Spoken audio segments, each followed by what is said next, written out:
We're joined today by Jason Centanni, the head winemaker at Llano Estacado, which is the largest and one of the oldest wineries in the state of Texas.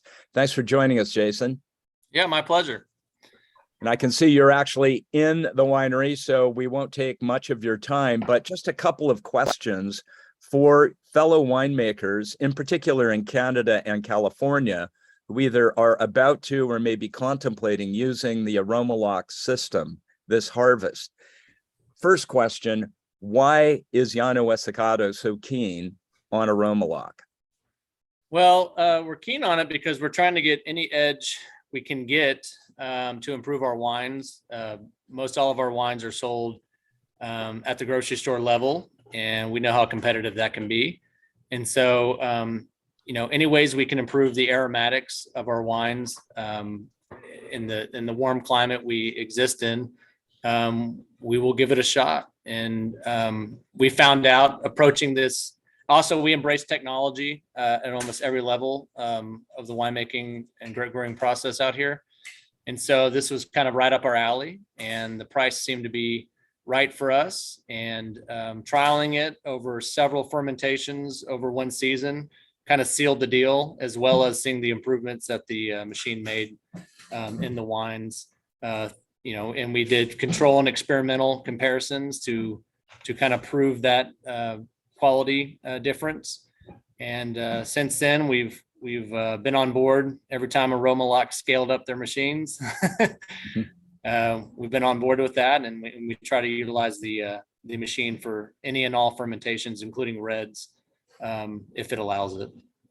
Okay, so that raises my next question, and that is usage. Specifically, how often are you able to use the AromaLoc machines that you have right now? We have the two AromaLoc machines, the 5,000 and the 10,000.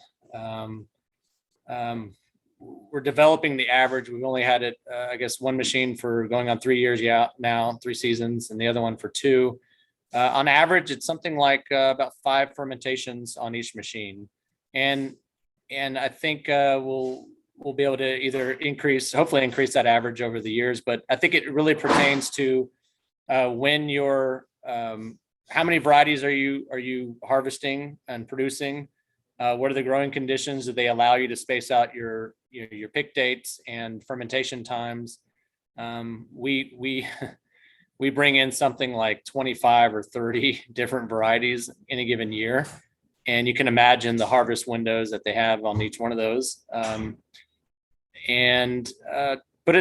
Suffice it to say, we try to use it as much as possible throughout the year. And it seems like we get about 5 fermentations on each machine. Possibly more. I might be undercounting, but at least 5. Okay.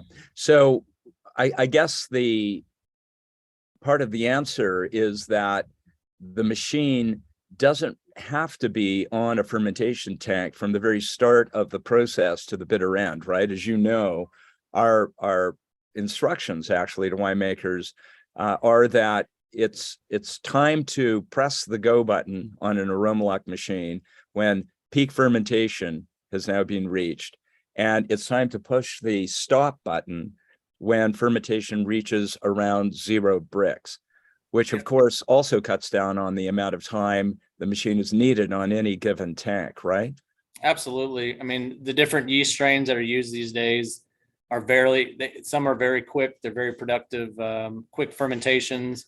You can reach peak fermentation usually within a day after you've inoculated, and then hit 0 Brix within a week. And so you really, and that's where I think we embrace some of these productive yeast strains that especially are high thioloc producers. We found that to be very good, and especially our Sauvignon Blancs and our rosé production.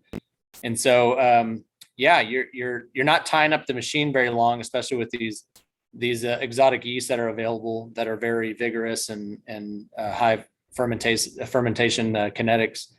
And if we follow the manufacturer's instructions, and we've had good success with that. The setup and take down of the machine is very easy. It's typically one person involved, maybe an extra set of hands if you have maybe a tall tank.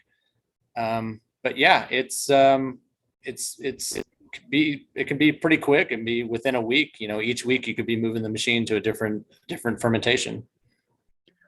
Okay, so in closing, circling back to your colleagues in Canada and California, what would your one piece of advice be to them when it comes to AromaLoc? It works, and give it a shot. Jason Centanni, head winemaker at Llano Estacado down in Texas. Thanks a lot for your time. Much appreciated. Absolutely. Cheers.